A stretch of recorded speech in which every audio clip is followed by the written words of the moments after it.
അവസാനമല്ല, അതൊരു പാഠമാണെന്ന് നിങ്ങൾ തിരിച്ചറിയണം. പരാജയത്തെ മാന്യമായി അംഗീകരിക്കുന്നതാണ് ജീവിതത്തിലെ ഏറ്റവും വലിയ വിജയം എന്ന വലിയ പാഠം ഈ കലോത്സവം നിങ്ങളെ പഠിപ്പിക്കും. അത്തരം കുട്ടികളാണ് ഈ കലോത്സവത്തിലെ യഥാർത്ഥ വിജയികൾ.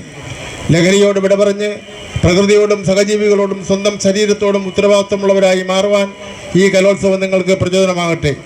വരാനിരിക്കുന്ന കലോത്സവ നാളുകളിലേക്ക് ഏവരെയും ഞാൻ സ്വാഗതം ചെയ്യുവാൻ ആഗ്രഹിക്കുകയാണ്. ഒരു കാര്യം കൂടി ഞാനിവിടെ കൂടിയിരിക്കുന്ന കുട്ടികളോട് പറയുവാൻ ആഗ്രഹിക്കുന്നു.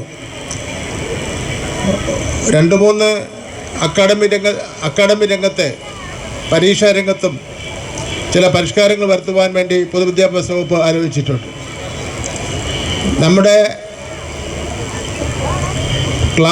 പാഠപുസ്തകങ്ങൾ പഠിച്ച് പരീക്ഷ എഴുതുക മാത്രമല്ല, ഓരോ കുട്ടിയുടെയും കായിക രംഗത്തും കലാരംഗത്തെയും അറിവുകളെ പ്രോത്സാഹിപ്പിക്കുക കൂടി പൊതുവിദ്യാഭ്യാസ വകുപ്പ് ഏറ്റെടുക്കുവാൻ വേണ്ടി തീരുമാനിച്ചിരിക്കുകയാണ്.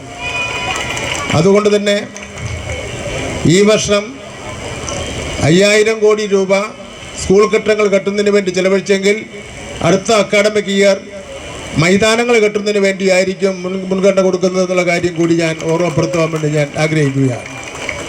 മറ്റൊരു കാര്യം, കളിക്കേണ്ട സമയത്ത് കുട്ടികൾ കളിക്കുക, പഠിക്കേണ്ട സമയത്ത് പഠിക്കുക, പരീക്ഷ എഴുതേണ്ട സമയത്ത് പരീക്ഷ എഴുതുക.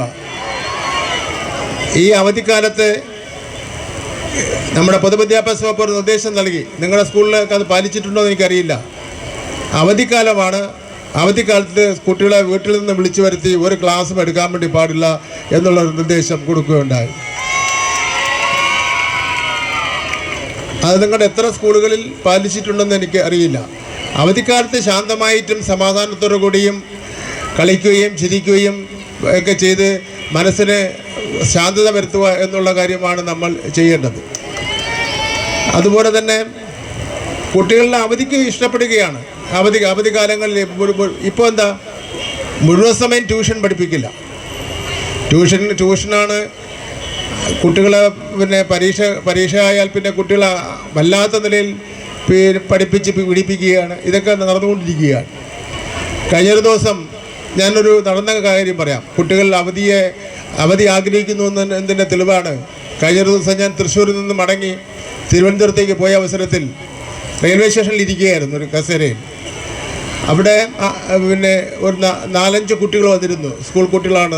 5-ാം ക്ലാസ്സിലും 6-ാം ക്ലാസ്സിലും 7-ാം ക്ലാസ്സിലും ഒക്കെ പഠിക്കുന്ന കുട്ടികളാണ്. അവർ മുട്ടായിയെല്ലാം കഴിച്ച് ചിപ്സൊക്കെ കഴിച്ചുകൊണ്ട് വരികയായിരുന്നു. എൻ്റെ അടുത്ത് വന്ന് എന്നെ തിരിച്ചറിഞ്ഞ ശേഷം എനിക്ക് 1-2 ചിപ്സൊക്കെ തന്ന ശേഷം എൻ്റെ ചുറ്റും വളഞ്ഞു നിന്നു.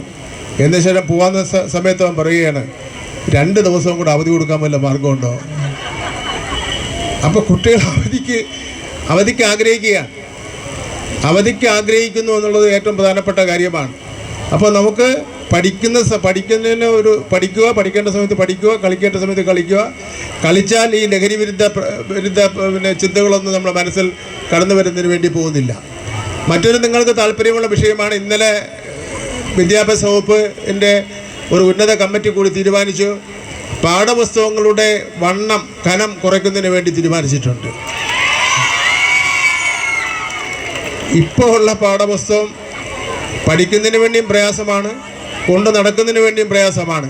അതുകൊണ്ട് തന്നെ പാഠപുസ്തകം അടുത്ത അധ്യയന വർഷത്തിൽ കിട്ടുന്ന പാഠപുസ്തകം ഇപ്പോൾ കിട്ടിയതിനേക്കാൾ 25% കനമെങ്കിലും കുറയുമെന്നുള്ള കാര്യം ഞാൻ നിങ്ങളോട് അറിയിക്കുന്നതിന് വേണ്ടി ഞാൻ ആഗ്രഹിക്കുന്നു. കലോത്സവം അതിൻ്റെ ഭാഗമായിട്ടുള്ള ഒന്നാണെന്ന് മാത്രം സൂചിപ്പിച്ചുകൊണ്ട് ഈ ലഹരി വിരുദ്ധ വിദ്യാർത്ഥി ചങ്ങല ഇവിടെ സ്കൂളിലെ കുട്ടികൾ